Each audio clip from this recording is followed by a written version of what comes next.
Hey guys, how's it going? Welcome back to How to Do Linux, and in this episode we'll be covering the installation of Xubuntu 13.10, right now on How to Do Linux.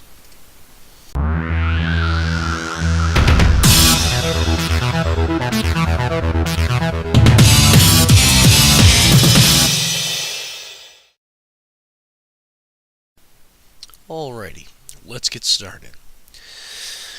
Now, this is the screen that you'll see when you first insert the DVD, the Xubuntu DVD, into your computer and boot from it.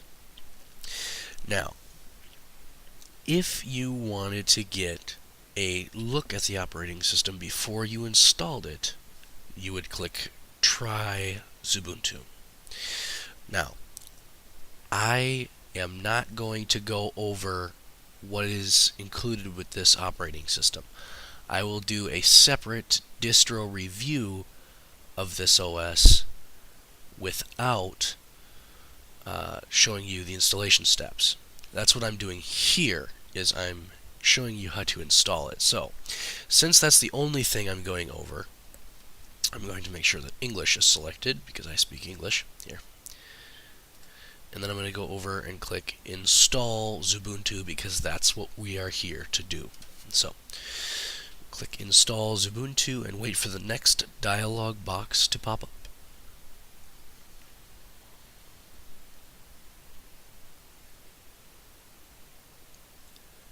Alright. The next dialog box is saying, for best results, please ensure that this computer has at least 5.4 gigabytes available drive space, is plugged into a power source, and is connected to the internet.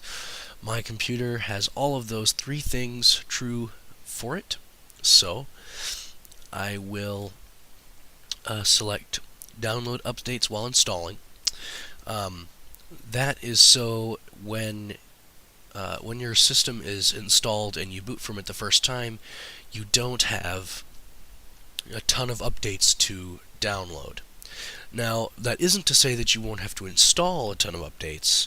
This just takes care of the downloading part for you. Also, install this third-party software. Without this, good luck getting YouTube to work or lots of your DVDs and various video things. So, select that and then click Continue. Alrighty. The next dialog box is asking for the installation type that we want to do. Now, if you wanted to do a dual boot installation where you could select Windows or this and any other operating system, you would have to go to something else, select this and click Continue, and then you could select the different partition options, the different sizes for the partitions and other things along those lines to get that option when you start the computer up. But since I want to use the entire hard drive, I'm going to click Erase Disk and Install Xubuntu. Now, it says right there on the screen, there is a warning, this will delete any files on the disk. So, if you have an operating system on your computer and you don't want to lose everything, take everything that you want off of the computer first. Always back it up, back it up, back it up. Wash, rinse, repeat. Back it up, back it up, back it up. That's what we always say in the computer world. Back it up 100 times and 100 times over again so you don't lose anything important. But I'm going to erase the entire disk and install Ubuntu. And then you're going to click the Install Now button and wait for the next dialog box to appear.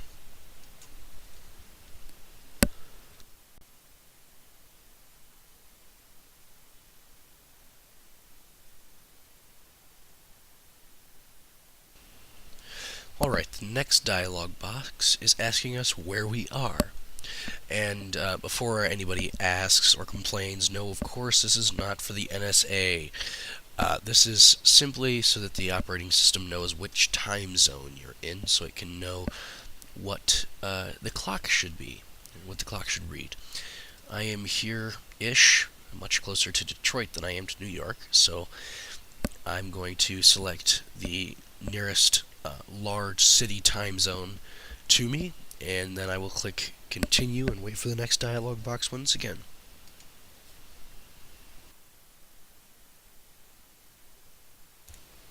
Alright, the next dialog box is asking for the keyboard layout. Now, typically, assuming you are from the United States,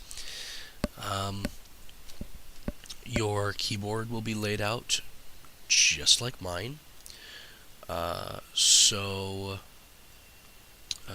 Sorry, it's being a bit laggy, which may of course happen, especially since I'm doing this in a virtual box, in a virtual machine. But anyway, you'll want to select English US on both sides, probably,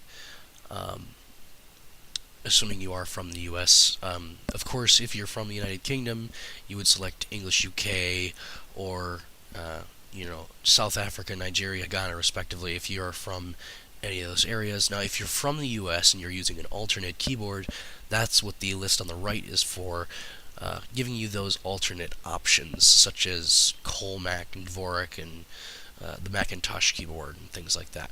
So, let me work my mouse over to the continue button, and we will click that and wait for the next dialog to appear.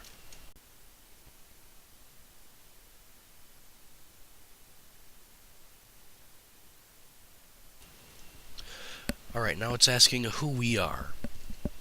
And this is for the user accounts and things like that. My name is Ventilorian. I am hoping it's just being laggy. I'll bet that's what it is too. Yep, there we go. My computer's name, can stick with that. Username, Ventilorian. Pick a unique password, obviously one that someone wouldn't be able to guess. And it will then, after that is complete, click the continue button again and wait for the next installation dialog box.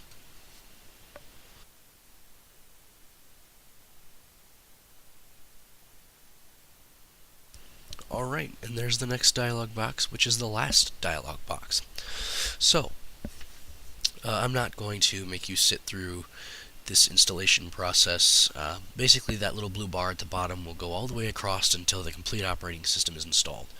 At the very end of that, you will encounter a dialog box that asks you if you were on the live installation, if you were running from the live side doing the test of the operating system, it would ask you if you want to continue testing or reboot to use the actual operating system.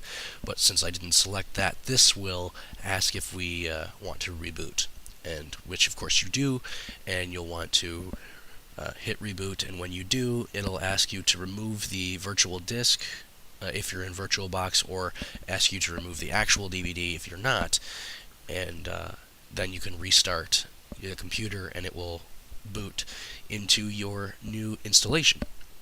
But I'm not going to sit you through this process just in the video and watch a little slideshow thing and waste your time. So, thanks for joining me in this episode.